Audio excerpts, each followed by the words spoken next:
और श्रीनगर से इस वक्त की एक बड़ी खबर सामने आ रही है, जहां पर आदिल के घर से AK-47 बरामद किया गया है। सूत्रों के हवाले से बड़ी जानकारी सामने आ रही है। श्रीनगर में आदिल के घर से हथियार बरामद किया गया है। MBBS डॉक्टर है आदिल अहमद। सहारनपुर से इसकी गिरफ्तारी हुई थी और आदिल के खिलाफ UAPA के तहत मामला दर्ज कर लिया गया है। UP ATS ने इसे गिरफ्तार किया था। तो देखिए बड़ी जानकारी इस वक्त की श्रीनगर से। सेना ने युद्ध की तैयारियों को लेकर एक वीडियो जारी किया है। चाहे मुश्किल भरे हालात हो, चुनौतियों का पहाड़ हो, हिंदुस्तान की सेना का ना जज्बा कम होता है, ना हिम्मत और हौसला। नेट रण क्षेत्र में दुश्मनों को चारों खाने चित करने वाला ये पराक्रम देखो, ये शक्ति प्रदर्शन सेना ने युद्ध की तैयारियों को लेकर किया।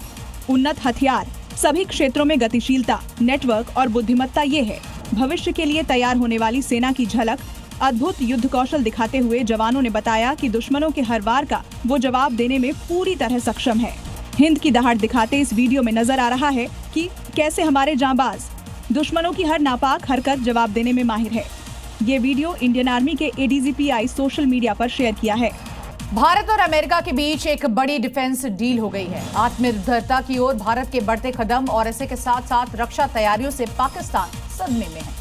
टैरिफ पर खींचतान के बीच भारत अमेरिका की मेगा डील साइन हो गई है, जिससे भारतीय वायुसेना को नई ताकत मिलेगी। HAL यानी हिंदुस्तान एरोनॉटिक्स लिमिटेड और अमेरिकी कंपनी जनरल इलेक्ट्रिक एरोस्पेस के बीच ये ऐतिहासिक डील हुई है। अमेरिकी कंपनी से HAL 113 जेट इंजन खरीदेगी। स्वदेशी लड़ाकू विमान तेजस MK-1A में इसका इस्तेमाल होगा। जेट इंजन की डिलीवरी 2027 से शुरू होगी और 2032 तक ये प्रोजेक्ट पूरा हो जाएगा। HAL का लक्ष्य 180 से अधिक विमान तैयार करना है।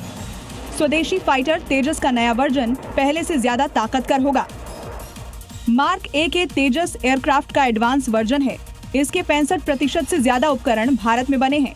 ये चौथी पीढ़ी का हल्का लड़ाकू विमान है, जो कम वजन के बावजूद बेहद फुर्तीला है। हवा, पानी, जमीन पर हमलों के लिए design, upgraded avionics, radar system लगे हैं। मार्क A के MiG-21 के बेड़े का रिप्लेसमेंट है। ये वायुसेना की सामान्य जरूरतों के अलावा कॉम्बैट मिशन में भी अहम भूमिका निभा सकता है। पाकिस्तान तालिबान की बातचीत फिर से फेल हो गई है। इस्तांबुल में वार्ता फेल होने के बाद अब किसी भी वक्त विध्वंसक जंग छिड़ सकती है। पाकिस्तान तालिबान के बीच सुलह समझौते के लिए तुर्की, कतर, सऊदी अरब समेत कई मुस्लिम देश लगे हुए हैं, लेकिन बात नहीं बन पा रही है। बातचीत में कोई समाधान नहीं निकलने पर तालिबान सरकार में मंत्री नूरुल्लाह नूरी ने पाकिस्तान को चेतावनी है कि पाकिस्तान हमारे सब्र का इम्तिहान ना ले। पाकिस्तान तकनीक पर ज्यादा भरोसा न करे। युद्ध हुआ तो हम पीछे हटने वाले नहीं हैं। तो वहीं कंगाली से जूझ रहा पाकिस्तान भी समझौते की उम्मीद छोड़ चुका है और युद्ध ही आखिरी समाधान दिख रहा है। वार्ता फेल होने पर पाक रक्षा मंत्री ख्वाजा आसिफ ने कहा, मध्यस्थ भी गतिरोध से थक चुके हैं। नए प्रयास की संभावना बेहद कम है। हम हर हाल में संप्रभुता की रक्षा करेंगे।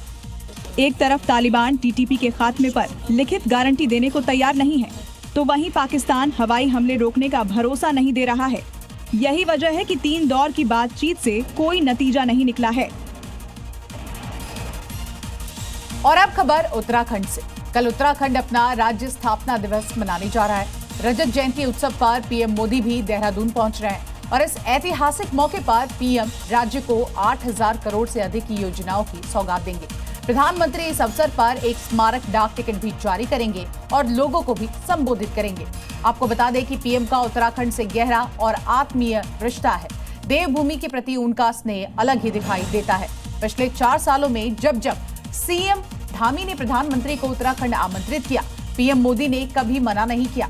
4 सालों में अब तक 15 बार प्रधानमंत्री उत्तराखंड का दौरा कर चुके हैं और कल उनका 16वां ऐतिहासिक दौरा होगा।